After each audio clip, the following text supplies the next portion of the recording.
Hey guys, so here's something kind of fun. I went to Michael's and I went to look for tiny canvases because I wanted to try out watercolor on canvas with my transparent watercolor ground by Daniel Smith. I did not find any canvases that I liked, but I did find these really neat little wooden plaques, and they are a very good price and they are very beautiful. I'm surprised I haven't really done this sooner because I really enjoyed working with these.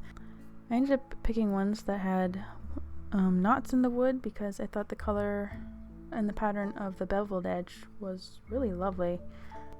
So here's what I usually go for when I use wood. I usually want to see the wood in the painting, otherwise I wouldn't bother.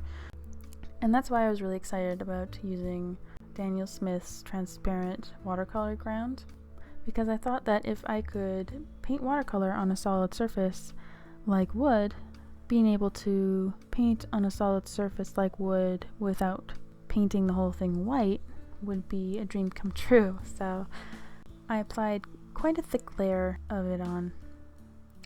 The first layer that I put on the wood was actually matte acrylic glaze. I don't know if it was good enough because it was matte. Maybe I should have done gloss, but you're supposed to glaze wooden surfaces before you paint on them, no matter what kind of paint you're using, because you don't know if the tannins in the wood are going to affect your painting in the end. So I did that, which is a clear glaze, and then I sort of really heaped on the transparent watercolor ground. I had some time to waste before I actually started working with these, so I was a little bit more heavy-handed than I normally am, because normally I'm very impatient and I just want to have the surface ready to go. So this time I put what I thought was an adequate amount of watercolor ground on the wood.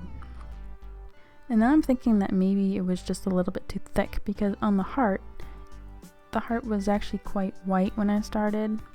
I'm okay with it now, but while I was doing it, I just thought it was the worst thing ever.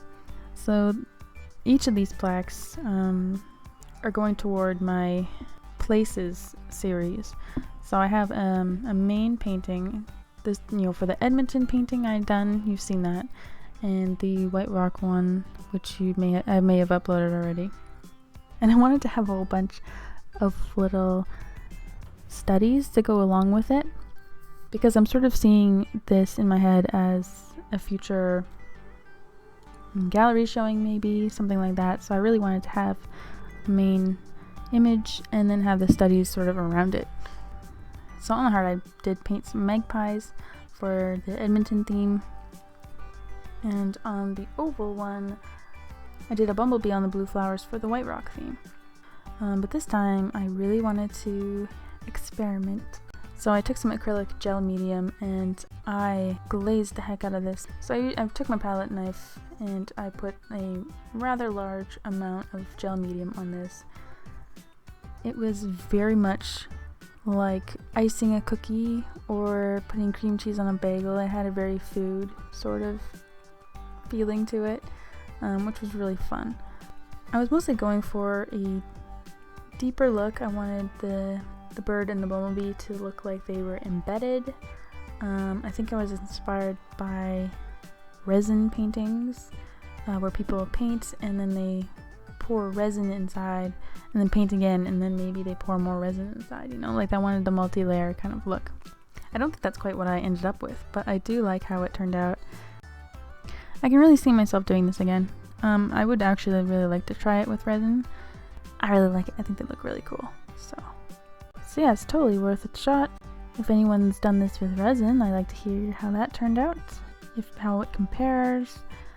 I bet you the resin ones just look better. And thanks for watching, and I'll see you next time. Bye!